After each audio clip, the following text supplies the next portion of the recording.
Voilà, donc voilà, ça c'est l'intitulé du module. Donc, il s'intitule Data Marketing.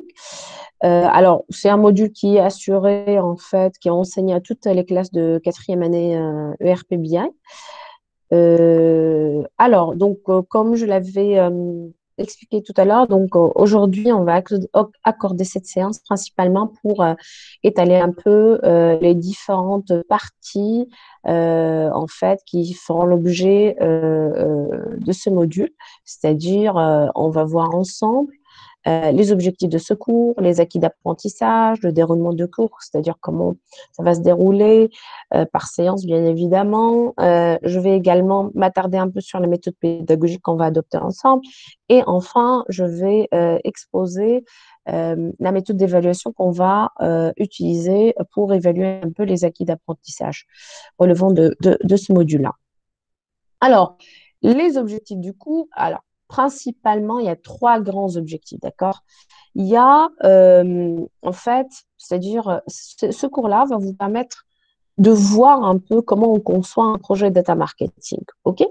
Pour votre information, d'ailleurs, vous allez le voir, ça, vous allez l'apprendre, c'est-à-dire tout au long, en fait, en avançant dans le module, vous allez voir que là, on ne parle pas d'un simple projet data, ok? Le projet BI, c'est un projet data, tout court, ok?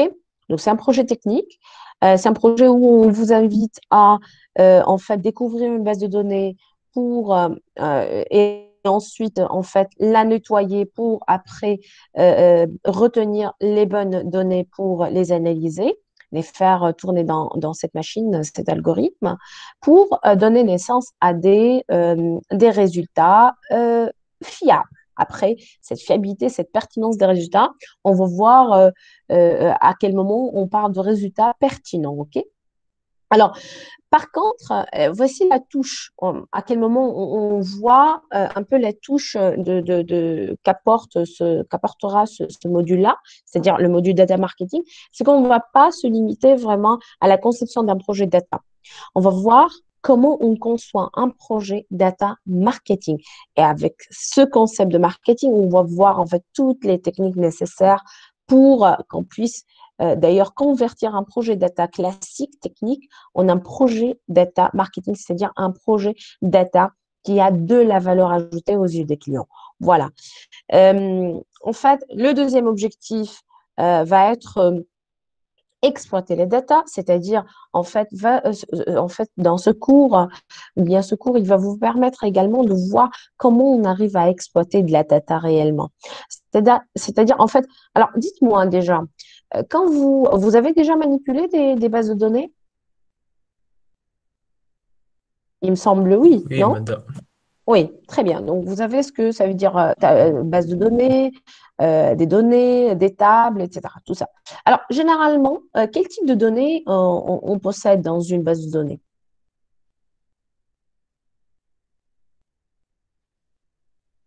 C'est quel type de données? Données brutes. Très bien, bravo.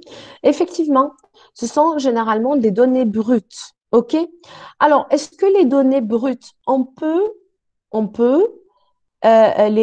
fait, les livrer comme ça, c'est-à-dire dans leur état actuel? Non, madame. Non. Pourquoi?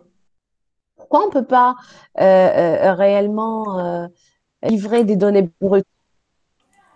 Euh, Ils n'ont pas de valeur, ouais, madame, sans les traiter. Très bien, Salah. Tout à fait. Les données brutes, elles n'ont aucune valeur. Donc, il faut vraiment les exploiter. C'est-à-dire, il faut convertir ces données qui étaient à la base brute en des données qui ont de la valeur. C'est-à-dire, et la valeur par rapport à qui? Ou bien aux yeux de qui? Bien évidemment, aux yeux du client. Alors, regardez, en tant qu'ingénieur BI, quel est le produit que vous vendez?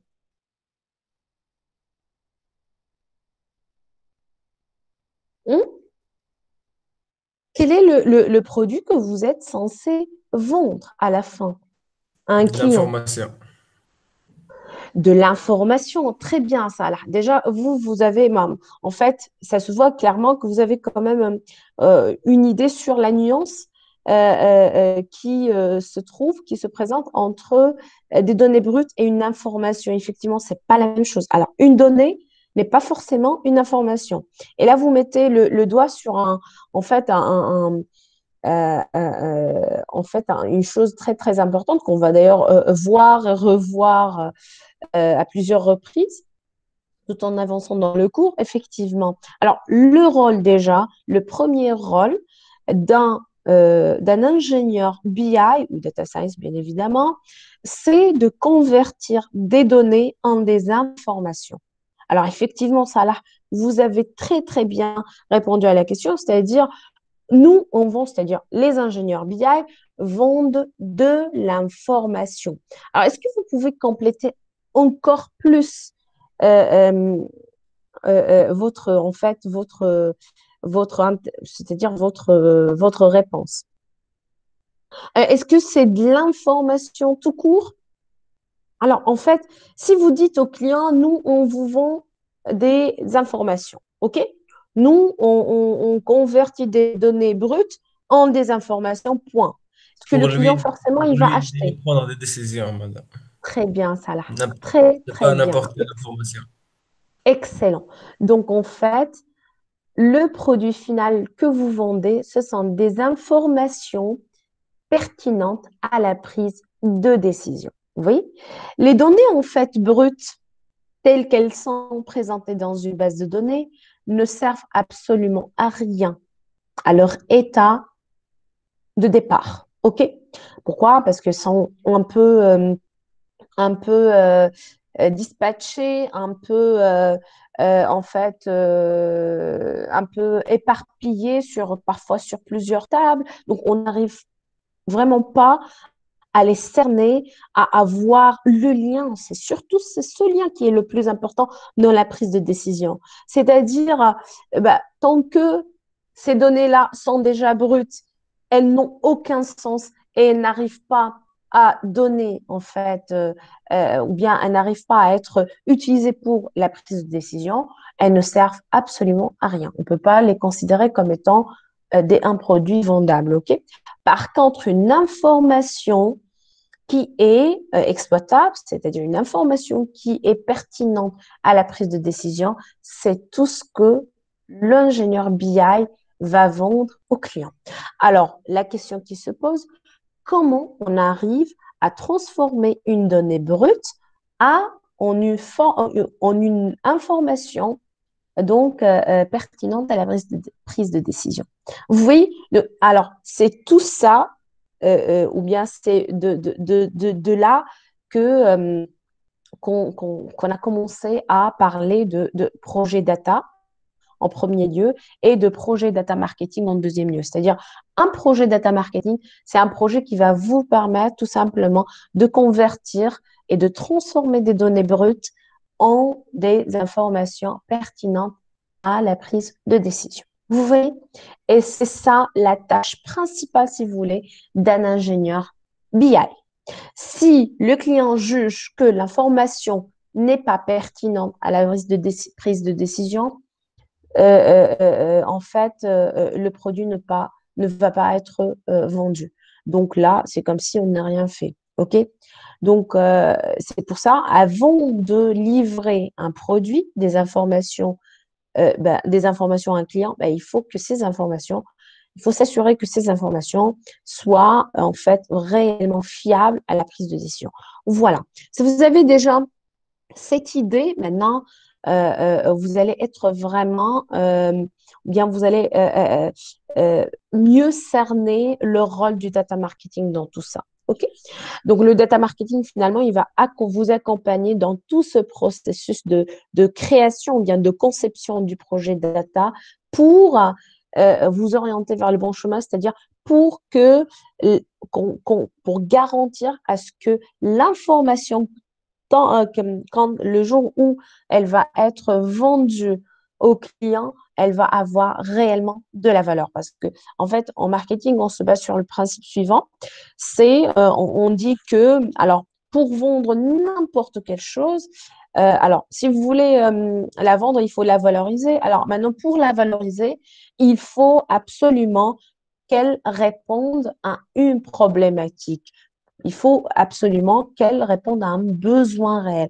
Alors, le besoin ressenti chez un décideur ou bien chez un manager ou bien chez un client, c'est un besoin décisionnel, d'ordre décisionnel. C'est-à-dire, il a réellement besoin d'avoir, de visualiser en fait des résultats, d'accord, ou bien des informations qui lui permettent de prendre les bonnes décisions stratégiques. On parle de stratégie, hein, d'accord? On ne parle pas de décision genre, qu'est-ce que je dois faire demain? Ou non, non, non, on parle, en fait, quand on parle de décision stratégique, ça veut dire, on parle du, euh, c'est-à-dire du court terme, du moyen terme, mais surtout du long terme, d'accord? Du long terme, alors qui dit long terme veut dire carrément prédiction, d'accord? On va voir tout ça ensemble, ok? Donc, je peux vous dire, vous donner un petit exemple de décision stratégique à prendre par un client, par exemple. Il aimerait bien savoir, si je voudrais atteindre un objectif de chiffre d'affaires, par exemple, de 1 million de dinars en 2000, par exemple, janvier 2022, bah, qu'est-ce qu'il faut que je fasse? Est-ce que je dois augmenter le prix? Je dois augmenter la quantité? Je dois faire des promotions, je dois profiter de certains événements pour vendre encore plus de quantité. Alors, qu'est-ce que je dois faire en fait? Donc, à partir de là, bah, il y a un tas de questions hein, que pose le client, mais il ne faut pas qu'il s'investisse ou bien qu'il investisse son argent dans la finalité, bien évidemment, d'augmenter son chiffre d'affaires dans un axe qui n'est pas rentable. Vous voyez? Alors, par exemple, bah, après, la question qui se pose, bah, OK, si vous me dites que je dois augmenter le prix, alors, en fait, je peux atteindre quel niveau de prix pour pouvoir atteindre un chiffre d'affaires de 1 million de dinars en 2022? Vous voyez? Donc, c'est vraiment très, très, très, très, comment on dit, il faut vraiment comprendre tout ça, toute cette logique business pour pouvoir vendre des informations pertinentes aux yeux d'un client. Vous voyez? Donc, et c'est tout ça qu'on va en fait voir ensemble. Hein, OK? Alors, troisième objectif, c'est vulgariser la data. Alors, vulgariser la data, ça veut dire donner de la valeur à la data et faire parler la data. Faire parler la data, donc là, on peut retrouver également le volet communicationnel parce que regardez, parfois, on a la bonne information, on a le bon produit, qui garantit réellement sa vente, c'est-à-dire qui garantit réellement l'appréciation du produit par le client, sauf que parfois, c'est la manière de communiquer le produit qu'on a entre les mains qui n'est pas pertinente.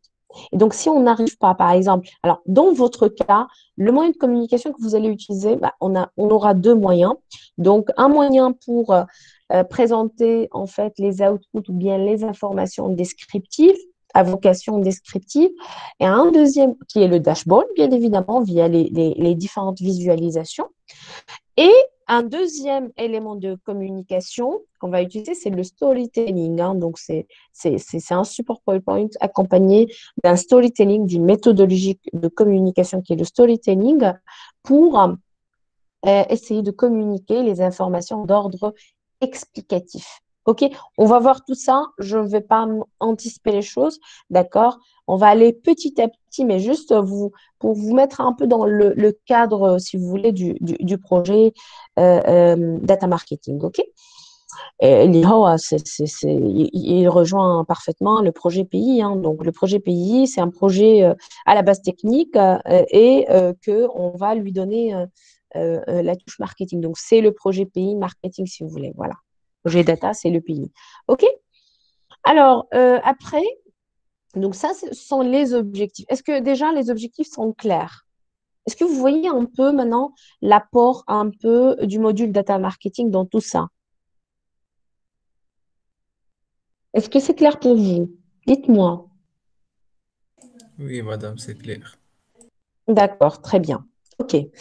Alors, en fait, maintenant, on va voir les acquis d'apprentissage. C'est-à-dire, une fois vous validiez ce module, ben, qu'est-ce que vous allez apporter avec vous? C'est-à-dire, l'étudiant sera capable de faire quoi maintenant, hein, en tant qu'élève ingénieur, futur ingénieur. Maintenant, une fois il a eu cette formation en data marketing, donc il va être capable de faire quoi?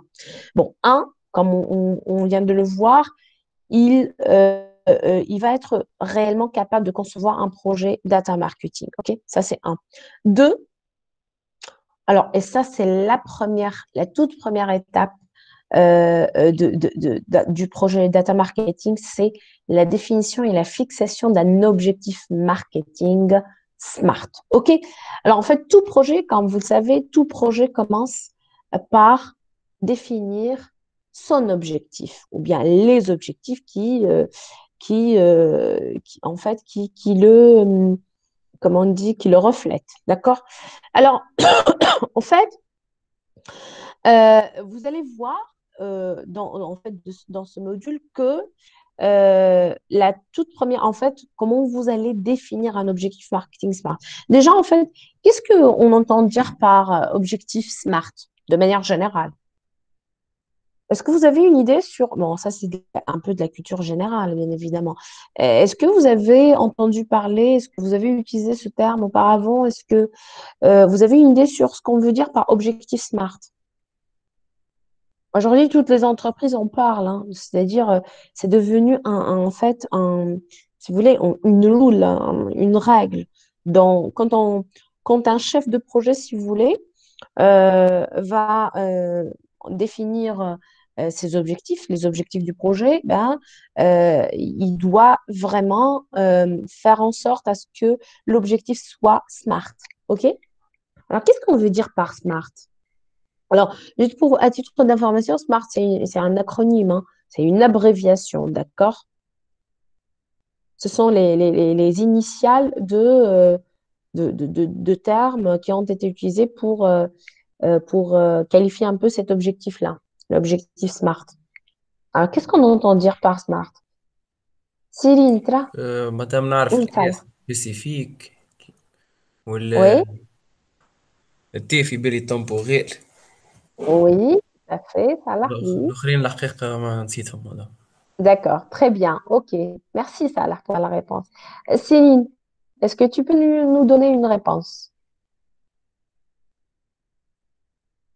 Ah, Céline, est-ce que vous êtes encore là? Ok, Melek, Melek, est-ce que vous connaissez ce qu'on veut dire par objectif SMART?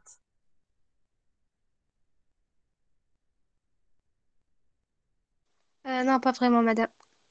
D'accord, ok. Firs,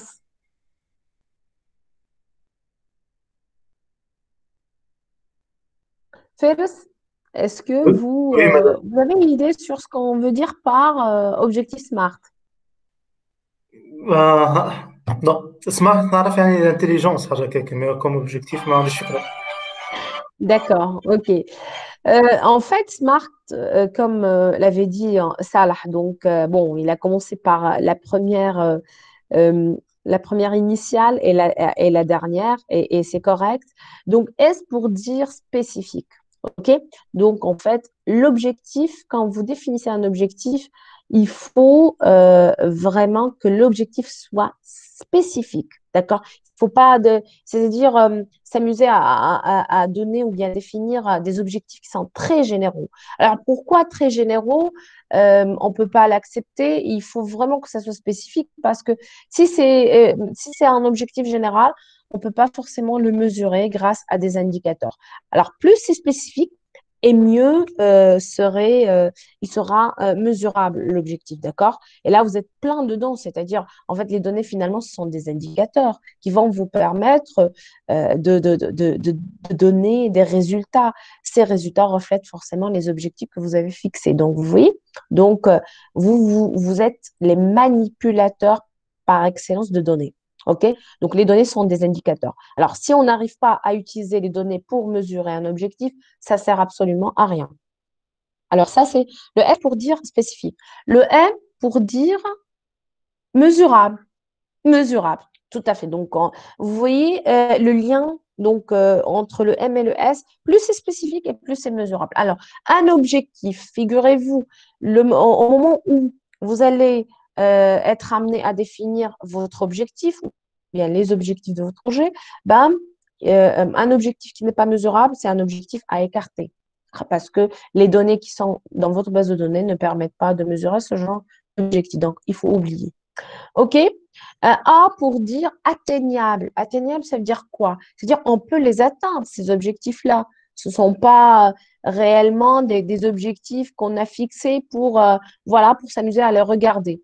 Non, il faut vraiment qu'on arrive à les atteindre à travers, bien évidemment, la base de données qu'on a entre les mains.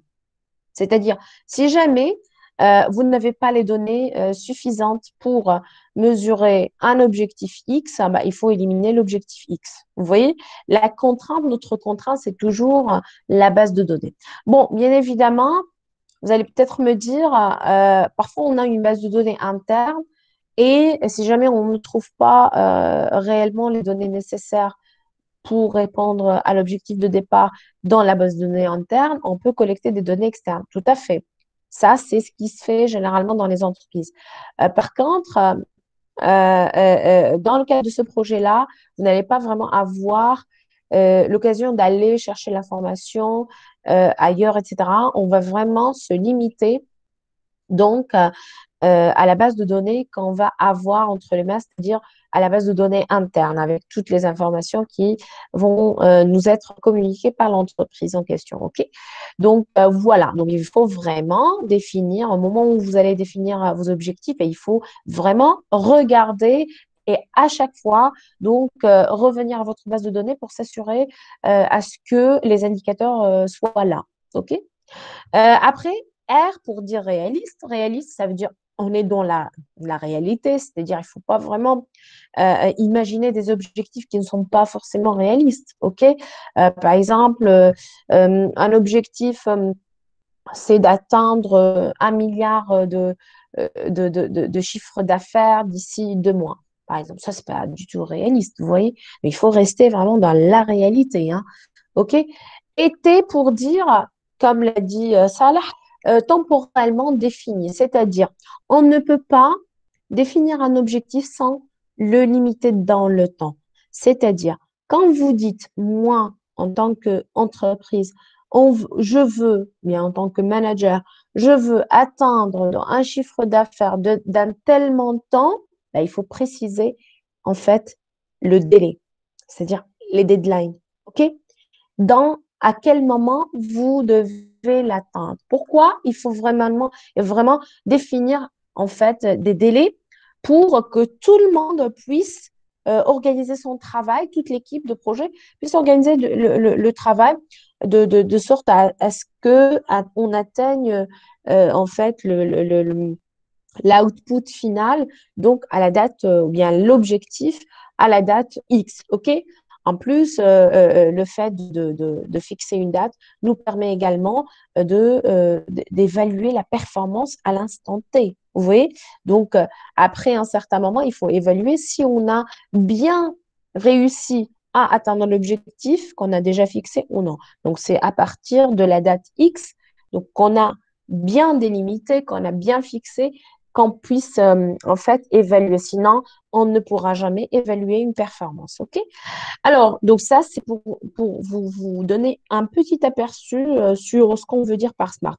Mais après, on va voir tout ça dans les détails. OK? Donc, en fait, il faut retenir que la première étape, alors, sur laquelle on va tous travailler, les tuteurs techniques et moi-même, sur la définition des objectifs marketing SMART. OK? Donc, il faut, parce que vous appelez, vous, peut-être dans votre jargon, les objectifs métiers. OK? Il faut toujours commencer par cerner ces objectifs métiers. Bien évidemment, à travers la base de données, on peut bien identifier quels sont les objectifs qui sont derrière cette base de données qui nous a été en fait proposée par l'entreprise.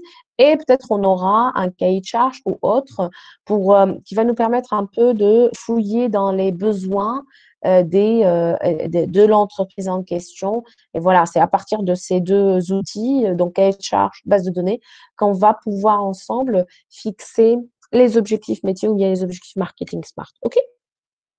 Donc, ça, c'est la première étape. Donc, ça, c'est le deuxième acquis d'apprentissage. Alors, troisième, alors, vous allez être capable, à la fin de ce module, d'identifier les KPI permettant de mesurer les objectifs, bien l'objectif marketing. Est-ce que vous avez une idée sur ce qu'on veut dire par KPI? Vous avez vu, il me semble que vous avez vu ça dans l'un des modules techniques que vous avez déjà eu. Oui, oui, madame. Les, les Ok, indicateurs de performance. très bien, Salah. Est-ce qu'il n'y a que Salah qui assiste à la classe? Il me semble que moi, j'ai retenu Salah. Donc, depuis tout à l'heure, il n'y a que Salah qui pratiquement qui intervient. Est-ce que les autres, s'il vous plaît, j'aimerais bien vous entendre parler, interagir. C'est pas un cours en fait magistral, hein. Il se base principalement sur l'interaction. Donc, voilà, donc il faut que tout le monde réagisse, prenne parole, etc. Elie, là, est-ce que vous avez une idée sur ce qu'on veut dire par KPI? Qu'est-ce qu'on veut dire par KPI? Oui, cela veut dire les indicateurs de performance d'une Alors, entreprise. très bien, ce sont effectivement les indicateurs de performance. KPI pour dire Key Performance Indicator, OK? Donc, ce sont les indicateurs clés de performance. Alors maintenant, en fait, quelle est la différence entre KPI et indicateur? Indicateur tout court, indicateur simple. Parce qu'en fait, tous les indicateurs, on peut les considérer comme étant des KPI déjà. Fatma, est-ce que tous les indicateurs, on peut les considérer comme étant des KPI, des indicateurs de performance? Non, madame. Alors, Hazm, pourquoi? Euh, Pourquoi, en fait, on ne peut pas les mettre tous dans le même lot, c'est-à-dire, oui, oui, Hazm.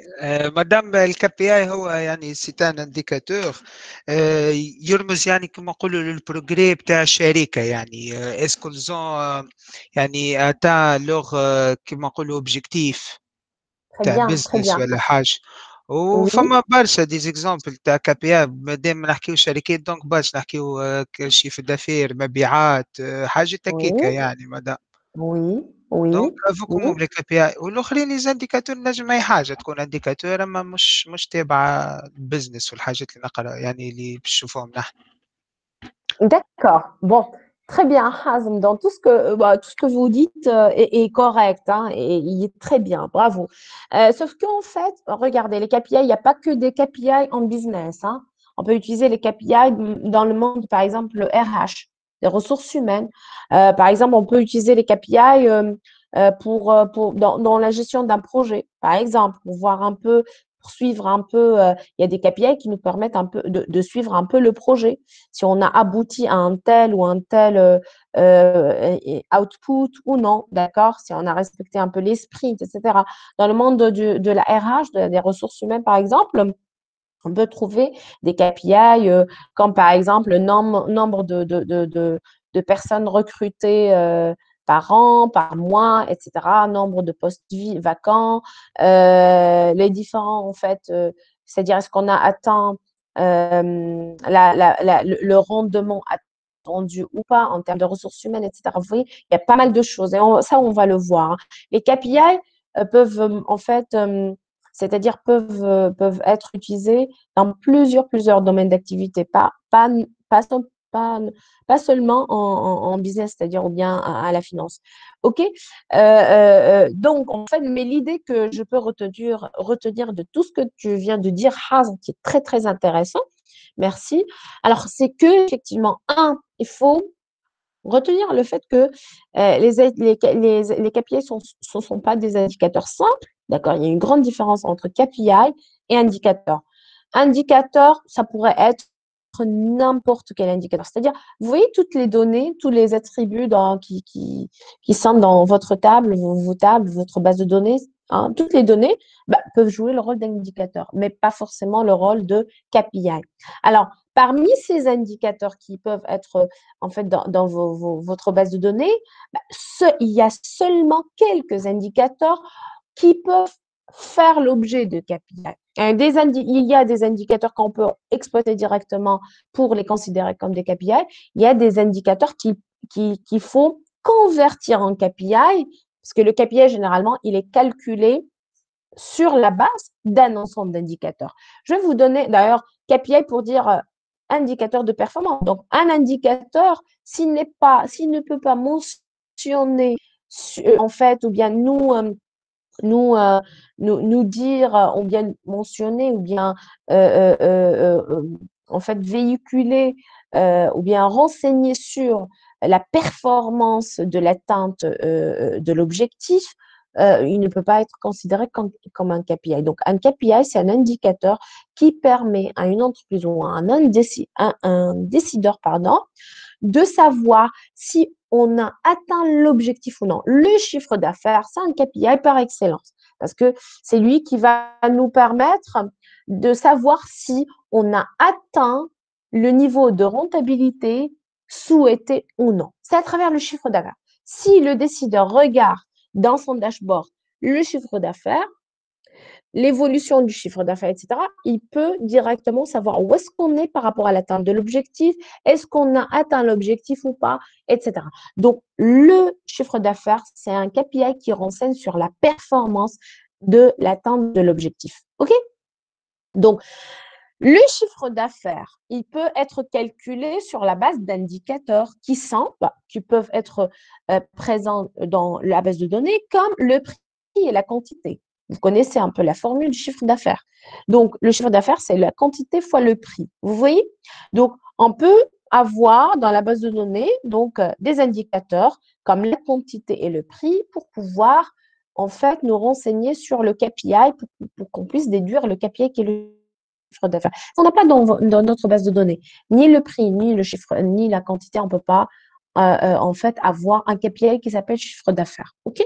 Donc, le prix, la quantité, ce sont des indicateurs indispensables dans le calcul du KPI chiffre d'affaires. OK? Voilà, donc ça, c'est juste pour vous mettre un peu, en fait, dans la tête cette petite nuance qui existe entre KPI et indicateur. OK? En fait, voilà, tout ce que vous allez avoir dans la base de données, on peut l'appeler indicateur. Mais après, c'est à nous d'identifier quels sont les KPI qui permettent de mesurer l'objectif marketing. Et bien évidemment, le choix des KPI dépend du choix des objectifs. Alors, chaque objectif, il va être mesuré à travers un ensemble d'indicateurs et de KPI. OK? Donc, l'étape numéro 2 dans la conception d'un projet data marketing, ça sera l'identification des KPI. Donc, 1, c'est la définition des objectifs. 2, c'est l'identification des KPI qui permettent d'atteindre ces objectifs-là, c'est-à-dire qui permettent de mesurer l'atteinte de la performance. Donc, ça, c'est ce qu'on veut dire par KPI. Une fois c'est bon, on a bien identifié tous ces KPI. Et d'ailleurs, en fait, dans le dashboard. Alors, la question qui se pose, dans un dashboard, est-ce qu'on présente des KPI ou des indicateurs, ou bien les deux? Qu'est-ce qu'on trouve dans un dashboard? Qu'est-ce que vous présentez dans un dashboard? Les KPI, les indicateurs, ou bien les deux? Des KPI, madame. صلاح يقول لك KPI. Faris, Atina une réponse. J'aimerais écouter tout le monde. كيف كم صار KPI KPI. OK. Hazm, ترى. تبع صاحبي صالح كبياي كهو مدام. Ça, c'est une réponse à la tunisienne, Hazm. T'as pas servi. D'accord. KPI. Erige. KPI, indicateur, Moi, je pense qu'on peut avoir les deux. bien les deux. Présente généralement. Je pense qu'on peut avoir les deux. D'accord. OK. Réponse retenue. Melek. KPI. OK. Et Céline? Céline, ظهر لي كتبت حاجة. KPI. B. Alors, la bonne réponse est celle de Elige. Donc, on fait dans un dashboard, on peut trouver les deux.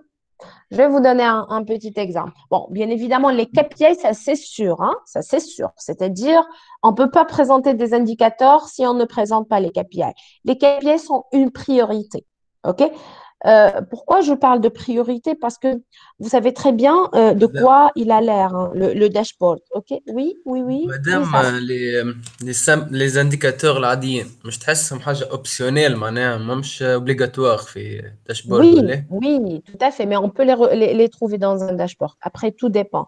Effectivement, je suis en train de parler de ça, Salah.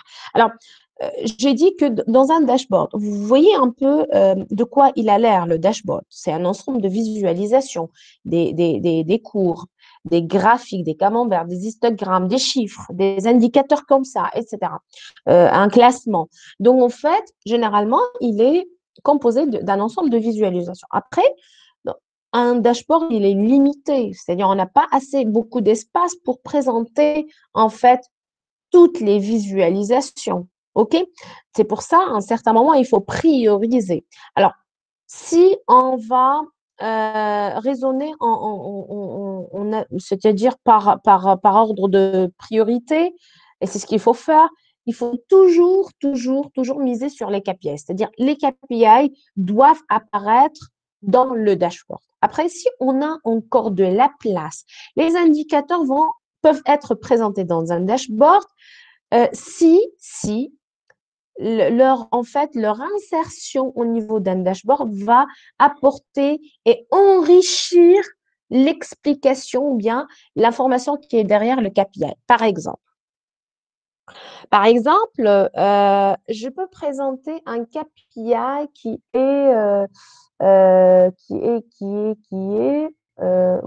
le chiffre d'affaires. Par exemple, ou bien je vais donner alors la part de marché. La part de marché, c'est quoi? Comment on calcule la part de marché? On calcule la part de marché en divisant la part de marché de notre entreprise en divisant, pardon, notre chiffre d'affaires par rapport au chiffre d'affaires total de toutes les entreprises concurrentes qui se partagent le marché. Ça, c'est la part de marché. Par exemple, nous, on peut avoir 20% de part de marché. Alors, comme KPI, la part de marché, c'est un KPI, OK? Donc, on peut mettre 20% comme indicateur de performance. Donc, part de marché, l'intitulé de la visualisation. On peut mettre un pourcentage qui est 20%. OK? OK, on peut dire, on peut le voir clairement quand, à l'instant T, on est à 20% de part de marché. OK? Après, on aimerait bien quand même avoir une idée sur les différents chiffres d'affaires des autres concurrents. Où est-ce que nous sommes par rapport aux autres concurrents? Vous voyez?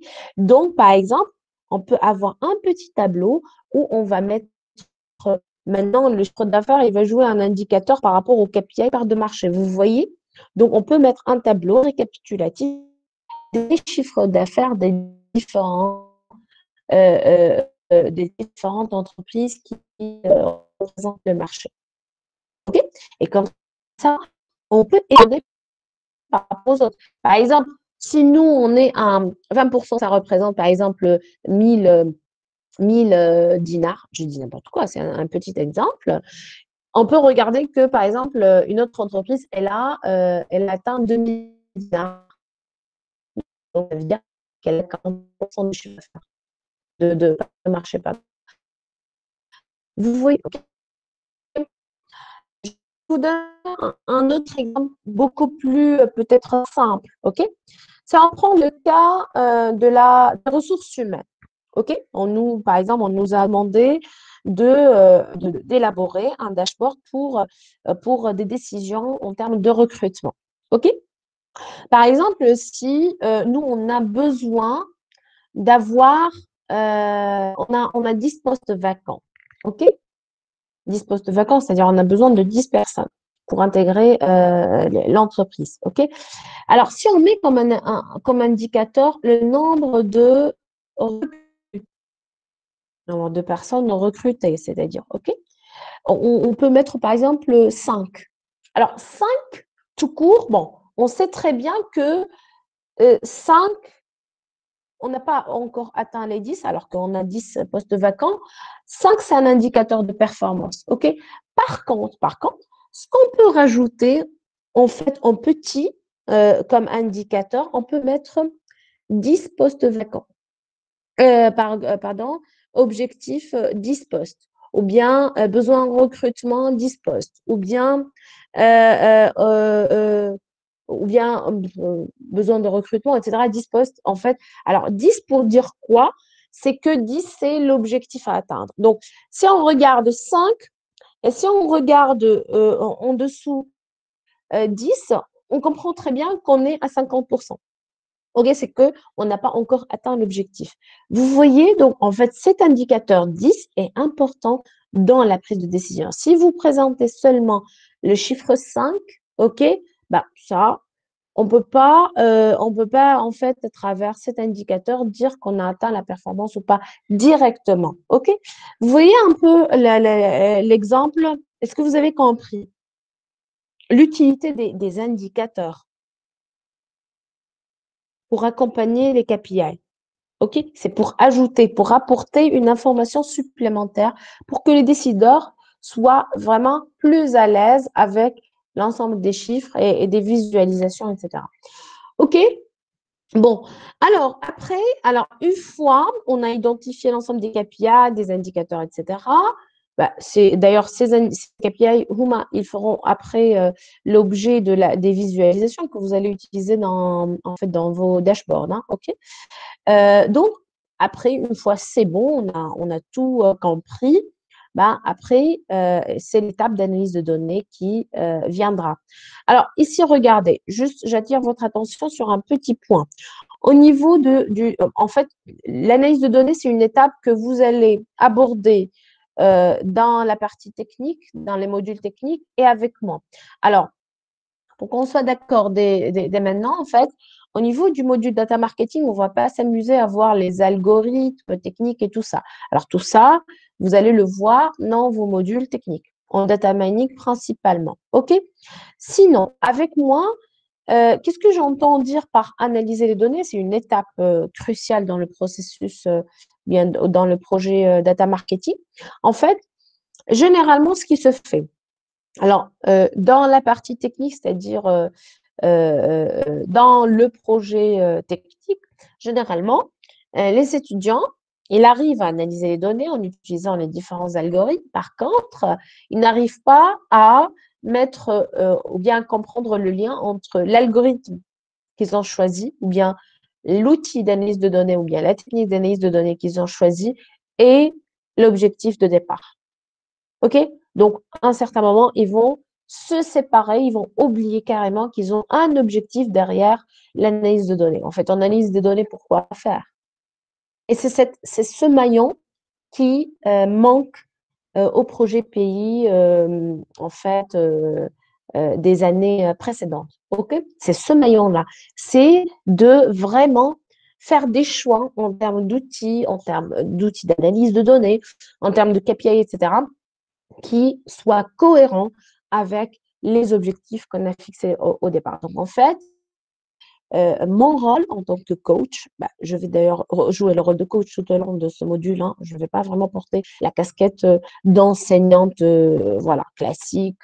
Non, je vais vraiment être votre coach pour vous encadrer et vous orienter et surtout, vous mettre sur le bon chemin, c'est-à-dire je vais vous rappeler à chaque fois qu'il faut revenir à l'objectif. Donc, moi, je serai là, intermédiaire pour vous permettre de toujours faire le lien avec les objectifs qu'on a fixés au départ, les objectifs métiers ou bien les objectifs marketing, si vous voulez.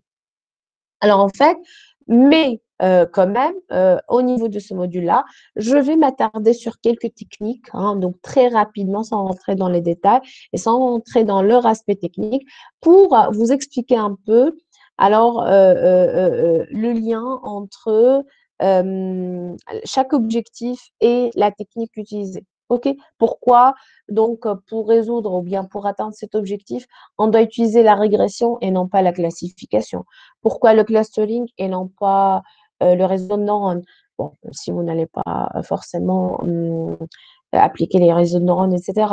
Pourquoi on va opter pour une association? Pourquoi? Vous voyez, en fait, toutes les techniques, on va les revoir ensemble, mais de manière très soft et de manière beaucoup plus qualitative, si vous voulez. OK?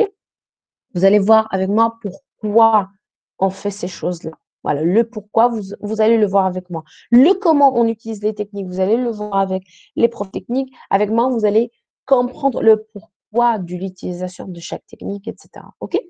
C'est donner du sens à chaque chose qu'on fait. Il ne faut pas, en fait, pratiquer les choses sans comprendre le pourquoi, la raison. OK? Avec moi, vous allez voir effectivement l'utilité des choses que vous êtes en train d'utiliser quotidiennement peut-être. OK? Voilà. Et bien évidemment, la méthodologie de travail. OK? Parce que, en fait, chaque projet, il doit avoir une certaine méthodologie de travail, un certain raisonnement, une certaine réflexion dans les choses. Après une fois, vous analysez, vous retrouvez des résultats, c'est à partir de ce moment-là où vous allez vraiment voir comment vous allez pouvoir vulgariser ces données-là. C'est-à-dire comment vous allez donner du sens à ces données-là. OK? Ça, on va le voir, il y a des techniques notamment. Et enfin, communiquer, présenter un dashboard stratégique. Alors là, regardez, donc, effectivement, il y a des règles, il y a best practice qui sont utilisées aujourd'hui pour communiquer un dashboard et communiquer des résultats d'ordre explicatif également, d'accord? Donc, en fait, là, il y a beaucoup, beaucoup de techniques qu'il faut respecter et des règles, pardon, qu'il faut respecter pour élaborer un dashboard, par exemple.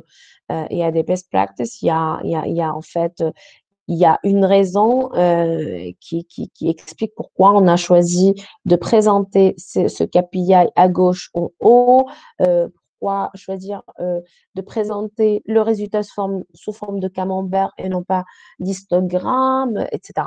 En fait, tout choix, soyez sûr que tout choix doit être justifié. Tout choix aura derrière lui, en fait, une explication valable. OK? Voilà, donc ça, c'est par rapport aux acquis d'apprentissage. Alors, très rapidement, je vais vous parler, en fait, ça rejoint tout ce que je viens de dire, mais juste maintenant, vous allez le voir d'une manière beaucoup plus structurée. Alors, comment ça va se dérouler réellement? Alors, cette séance-là représente notre première séance de cours. Donc, je l'avais donc consacrée à l'introduction du module. La deuxième séance, on va la consacrer pour l'introduction au data marketing, pour vous mettre un peu dans le bain, pour vous éclairer un peu par rapport à ces différents concepts de data marketing. On va voir également quel est le rôle aujourd'hui de la data, pourquoi on utilise la data, quels sont les champs d'application de la data, etc. La troisième séance, on va la dédier, comme on en a déjà parlé, à la définition de l'objectif. C'est à partir de là où vous allez réellement commencer à travailler sur votre projet, d'accord? À partir de la séance 3. Et on va faire un atelier qui s'appelle l'arbre d'équivalence, un atelier qui est également, en fait, très, très adopté dans les entreprises en fait, dans le métier et l'analyse de données, d'ordre décisionnel, etc., ce qu'on appelle l'arbre d'équivalence. C'est un outil, hein, c'est une technique de travail qui, en fait, qui a derrière elle toute une méthodologie d'accord de travail.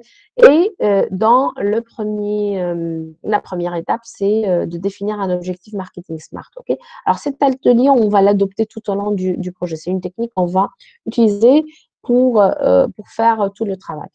Alors, une fois vous fixez les objectifs marketing, vous allez revenir avec un output qui est l'ensemble de ces objectifs marketing, OK, dans votre arbre d'équivalence, et vous allez donc les présenter devant un jury composé de tous les tuteurs techniques et moi-même, d'accord? On va valider ensemble, donc, et les profs techniques et moi-même, on va valider ensemble donc les objectifs marketing parce que c'est vraiment le point de départ de ce projet pays, d'accord? Si vous n'avez pas bien cerné, fixé vos objectifs, il faut vraiment arriver à résoudre en fait ce problème, c'est-à-dire on ne peut pas avancer si on n'arrive pas à fixer les bons objectifs. C'est pour ça, ces objectifs, ils vont faire l'objet d'une validation. Donc, il doit être validé par tous les tuteurs, si vous voulez, par tous les coachs. OK? Donc, cette validation, elle sera notée. Bien évidemment, cette validation, elle fera l'objet de notre séance 4. Après, une fois on a fixé les objectifs, on va consacrer les séances 5 et 6 à l'identification et des KPI et à l'identification et également à la fixation de leurs mesures. Comment on va les mesurer, ces KPI? Le chiffre d'affaires, c'est un KPI qu'on a bien identifié, ça permet de mesurer une certaine performance. Alors maintenant, comment on va le mesurer? C'est à travers, par exemple, les 2 indicateurs prix et quantité. Donc, il faut regarder si on a réellement le prix et la quantité dans la base de données ou pas. Voilà. Donc, on va consacrer ces 2 séances rien que pour identifier l'ensemble des KPI et voir comment on va les mesurer. Ensuite, une fois on a fixé les KPI, on revient avec un output pour le valider, pour qu'on puisse avancer convenablement dans le projet. Donc, cela fera l'objet de la validation numéro 2 qui se déroulera pendant la séance 7. Et une fois validé, on passe à l'étape suivante qui est l'étape d'analyse de données. Et là, en fait, j'attire votre attention sur le fait qu'il y a plusieurs types d'analyse de données, hein, d'accord? Généralement, il y a 3 grands principaux types d'analyse de données. Il y a les analyses descriptives, ça vous l'avez déjà vu. Il y a les analyses explicatives et il y a les analyses prédictives. OK? Généralement, on commence toujours dans un projet BI. Les entreprises commencent toujours par présenter, dégager les résultats d'ordre descriptif. D'accord? Pourquoi? Pour permettre en fait aux décideurs de comprendre déjà ou bien d'avoir une certaine visibilité sur tout ce qui se passe, sur en fait sur les tendances, sur qui fait quoi, sur qu'est-ce qui se passe dans notre entreprise, qu'est-ce qui se passe sur le marché, etc. Donc en fait, c'est avoir cette description, si vous voulez, de l'environnement interne et de l'environnement externe. Ok? Par exemple, quand vous mettez l'évolution du chiffre d'affaires dans le temps, ça, c'est du descriptif. Ça permet aux décideurs de voir alors comment ça évolue. Ça, c'est du descriptif. OK? Alors, si vous faites un classement, par exemple, les produits en fonction de leur part de marché, parmi votre portefeuille d'activité, quels sont les produits les plus rentables? Si vous êtes Délices Danone, vous vendez du fromage, du lait, du beurre, etc., du yaourt, vous aimeriez bien avoir une idée sur les produits phares de votre entreprise, c'est-à-dire les produits qui vous rapportent le plus d'argent, les plus rentables. Parce que plus le produit est rentable et plus il faut investir dessus. OK? C'est-à-dire, ça, vous voyez la décision, comment on la prend? On la prend en fonction de ces 2 dimensions. OK? Il faut avoir une idée sur, en fait, la rentabilité de chaque produit. OK? Bon, ça pourrait être à travers la part de marché qui est un KPI très important. Donc, en fait, par exemple, les deux projets ou bien les 2 produits, pardon, en fait, en regardant le dashboard, on peut comprendre que le lait, il est la part de marché la plus importante, suivi du yaourt, etc. Donc, on comprend très bien, le décideur, il comprendra très bien à travers le dashboard que voilà, le lait et le yaourt représentent les 2 produits phares de l'entreprise donc, et qui nécessitent beaucoup d'investissement. Donc, on va peut-être réduire l'investissement en beurre, en Alban, etc. et investir un peu plus dans les autres produits. Vous voyez, donc ça, c'est de la prise de décision. OK? Et ça, c'est possible à travers un bon dashboard qui présente de bons KPI. OK? Donc, voilà. Donc, c'est tout un, en fait, c'est tout un process. Hein, c'est tout un process. OK? Donc, alors, il faut commencer par l'analyse descriptive. Alors, on va accorder à cette partie descriptive 2 petites séances, donc 8 et 9. Ensuite, on va valider. Alors, une fois on a dégagé les atouts d'ordre descriptif, on va les présenter donc sous forme à travers le dashboard, ok? Donc un outil de visualisation. Ensuite, on va attaquer la partie explicative. Alors, quelle est la différence, à votre avis, quelle est la différence entre analyse descriptive et analyse explicative? Dites-moi.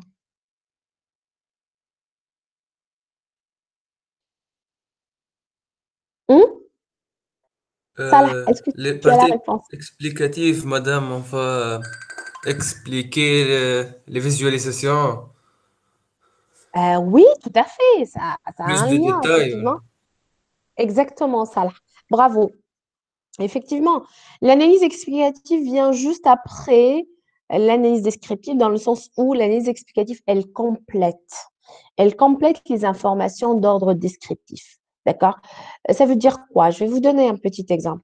Si, par exemple, vous présentez dans le dashboard l'évolution du chiffre d'affaires dans le temps. OK?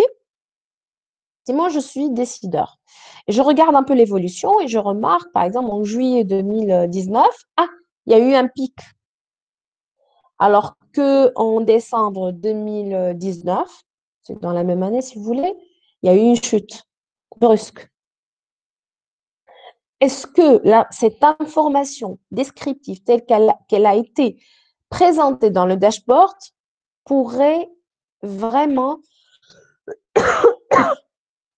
renseigner sur le pourquoi des choses?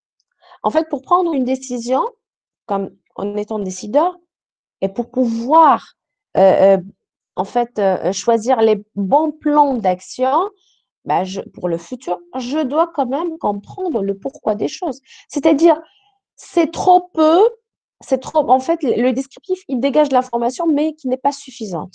Ok, c'est pour ça qu'il faut la compléter par des outputs explicatifs. Donc, en fait, là, j'ai compris qu'il y a un pic, j'ai compris qu'il y a une chute.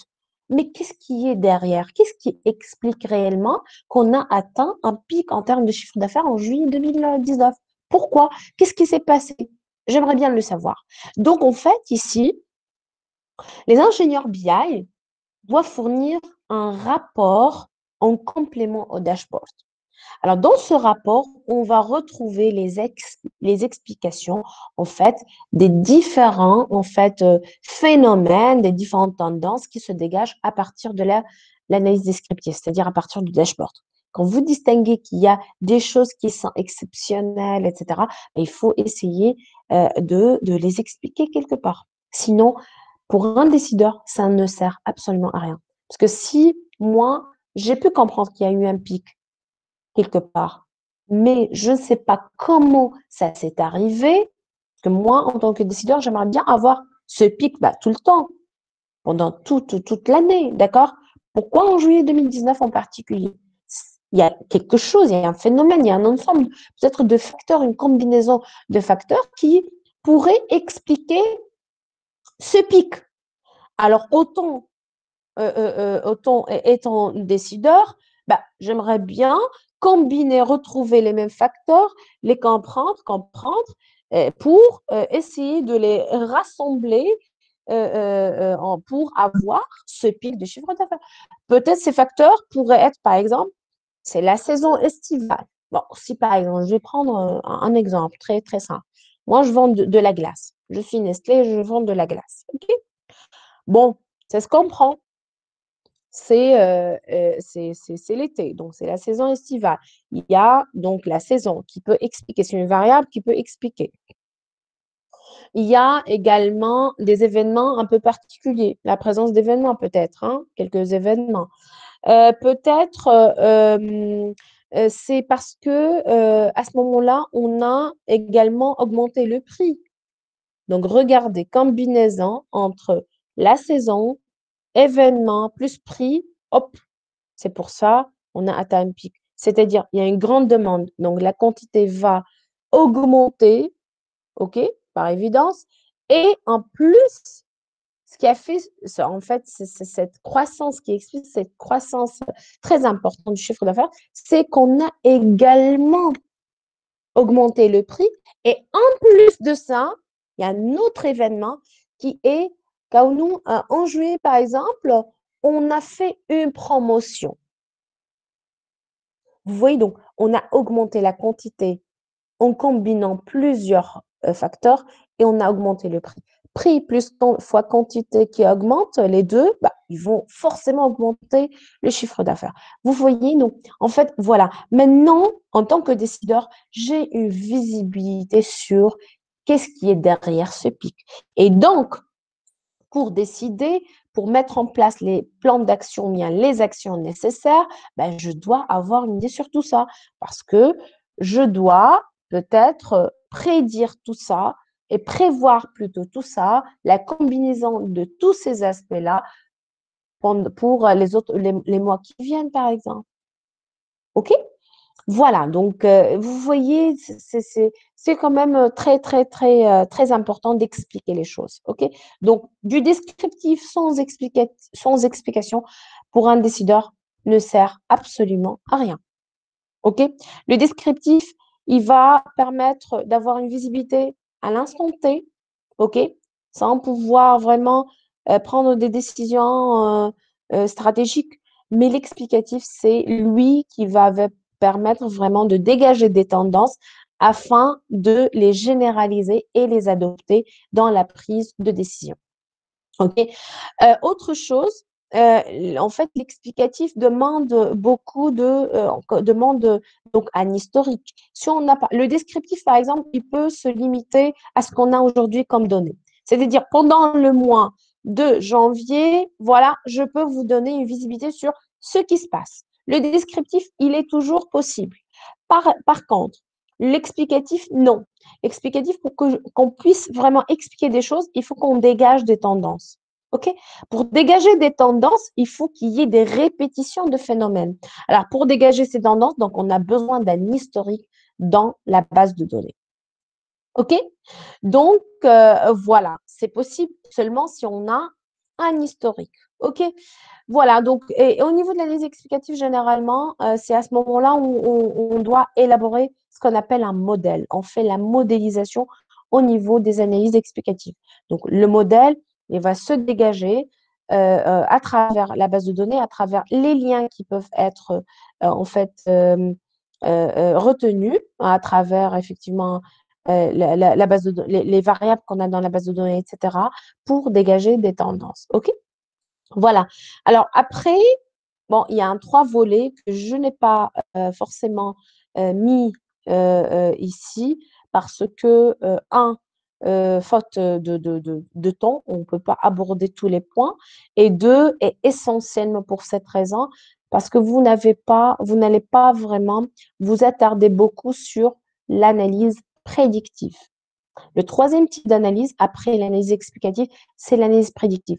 L'analyse prédictive vient pour compléter l'analyse explicative. Une fois on dégage des tendances, maintenant, on peut exploiter ces tendances pour prédire le lendemain. OK? Donc, en fait, d'une autre manière ou bien en d'autre part, si vous voulez, une fois on a cette fonction de régression, par exemple, qui nous permet d'avoir une idée claire sur en fait les relations entre les variables. OK? On peut en fait après jongler avec les différentes variables pour pouvoir prédire Y. OK? Si on a un Y égal à X plus BY plus une certaine constante, etc., plus la marge d'erreur. Donc en fait là, ces coefficients de régression A, B, C, etc., représentent en fait des éléments fixes. OK? Après, on peut donc très facilement jongler avec les différentes variables. C'est-à-dire, par exemple, si je sais très bien que le chiffre d'affaires égale A fois la quantité plus B fois le prix, par exemple, là, je peux estimer et prédire le chiffre d'affaires de 2025, par exemple. Ou bien, c'est l'inverse, je peux prédire le prix qu'il faut proposer au consommateur pour atteindre un chiffre d'affaires X. OK? Donc, si, par exemple, je veux atteindre un objectif de 1 million de dinars en 2025 par rapport à la vente d'un produit, je peux estimer quel est le prix que je dois proposer pour une certaine quantité, etc. Vous voyez, en fait, donc une fois, on établit ces relations à travers une bonne modélisation, après, on peut tout prédire. Tout prédire, OK? On va voir également le cadre de la classification, etc. Ça, c'est un exemple que je vous donne pour que vous puissiez comprendre un peu l'intérêt des choses, OK? Donc, on a ce qu'il faut retenir, c'est qu'on a 3 types d'analyse: descriptive, explicative, et en troisième lieu, si on veut pousser l'analyse un peu plus loin, on peut également présenter des outputs prédictifs, voilà, qui permettent à un décideur de se projeter dans le futur et prendre de vraies décisions en fait stratégiques, pardon. Ici, pourquoi en fait j'ai dit que je vais pas m'attarder sur la partie prédictive, même si je vais l'aborder un tout petit peu au niveau de l'analyse explicative, parce que finalement c'est la suite. Tout simplement parce que vous n'allez pas voir les techniques et les algorithmes de prédiction. OK. Au niveau du module data mining, vous allez vous arrêter au niveau des techniques explicatives, OK, de quelques techniques explicatives. Donc, en fait, parce que tout ça, vous allez le voir dans le module, en fait, la partie prédictive, vous allez la voir dans la partie machine learning en 5e année. OK, c'est pour ça, tant que vous ne maîtrisez pas bien et très bien la partie prédictive, je n'ai pas voulu l'aborder de manière séparée. Donc, elle est vraiment intégrée dans l'analyse explicative. OK? Voilà, une fois, donc, on va donc avoir 2 validations, une pour valider l'analyse descriptive et une autre pour valider l'analyse explicative à travers un rapport que vous allez présenter. Voilà, après, si on va avoir une séance 14, même si ce n'est pas le cas pendant le semestre 2, parce qu'on aura seulement 13 semaines. Donc, voilà, je l'ai consacré pour un coaching avant la soutenance finale. Alors maintenant, la méthode pédagogique que je vais adopter tout au long de ce cours, c'est que on va avoir une toute petite partie théorique pour voir un peu quels sont les différents concepts, ce qu'on appelle marketing, ce qu'on appelle objectif, marketing smart, etc. Voilà, pour faire un peu le tour par rapport à ces concepts peut-être un peu nouveaux pour vous. Mais après, vraiment, tout sera de la pratique, c'est-à-dire vraiment, on va adopter la pédagogie active par excellence. Donc, on va travailler sur le projet. Donc, tout va vraiment être autour du projet. On va faire donc des ateliers, des présentations orales, quelques activités, etc. Mais tout va être vraiment lié au projet. On va travailler, ce sera de l'appliquer sur le projet. Enfin, et je termine avec cette diapo. Alors, comment va être évalué ce module? Alors, en fait, l'ensemble de ces validations, ces 4 validations, si vous voulez. Alors, la note donnée donc pendant ces différentes validations va rentrer à raison de 60% dans la note finale. OK? Et la soutenance finale la note obtenue pendant la soutenance finale va être considérée à raison de 40% dans la note finale. Donc, dans votre relevé de notes, vous allez avoir une seule note, donc c'est 100%, qui est composée de la sorte. Donc, 60% représente toutes les notes obtenues pendant les 4 validations. Et c'est là où d'ailleurs on va faire en fait, la partie la plus importante du travail va être faite pendant ces séances de validation. Et enfin, la soutenance finale va faire l'objet en fait, d'un output qui va être composé de tous les outputs qui ont fait l'objet des différentes validations. Donc, la charge de travail ne va pas être vraiment très, très, très importante. C'est pour ça qu'on lui accorde seulement 40% de la note globale. OK?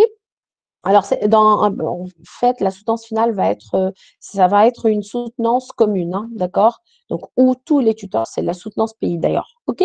Donc, où tous les tuteurs vont en faire partie pour évaluer votre output final, votre produit final, votre livrable, si vous voulez. OK? Voilà, donc moi j'ai terminé avec ma présentation. Je ne sais pas si c'était clair pour vous. Est-ce que vous avez des questions? Est-ce qu'il y a des choses qui ne sont pas vraiment très claires pour vous ou c'est bon, tout est clair? Dites-moi. Avant de clôturer la séance, j'aimerais bien m'assurer que tout a été clair pour vous? C'est clair, madame. Personnellement, madame, tout est clair. Très bien, merci pour le retour. Alors, les autres, c'est bon? Tout est clair pour tout le monde? Ah, ok, très bien. Très, très bien. OK. Merci beaucoup. Donc, on va se voir donc bientôt, juste après les examens, Inch'Allah. Donc, voilà, pour attaquer la première partie de notre projet. OK? Entre-temps, je vous souhaite un bon courage pour les examens et surtout, prenez soin de vous et de vos proches. OK? Allez, à bientôt, à la prochaine, Inch'Allah. Au revoir. Merci, au revoir. Merci, au revoir. Merci, madame. Bislam. Vraiment. Tamam.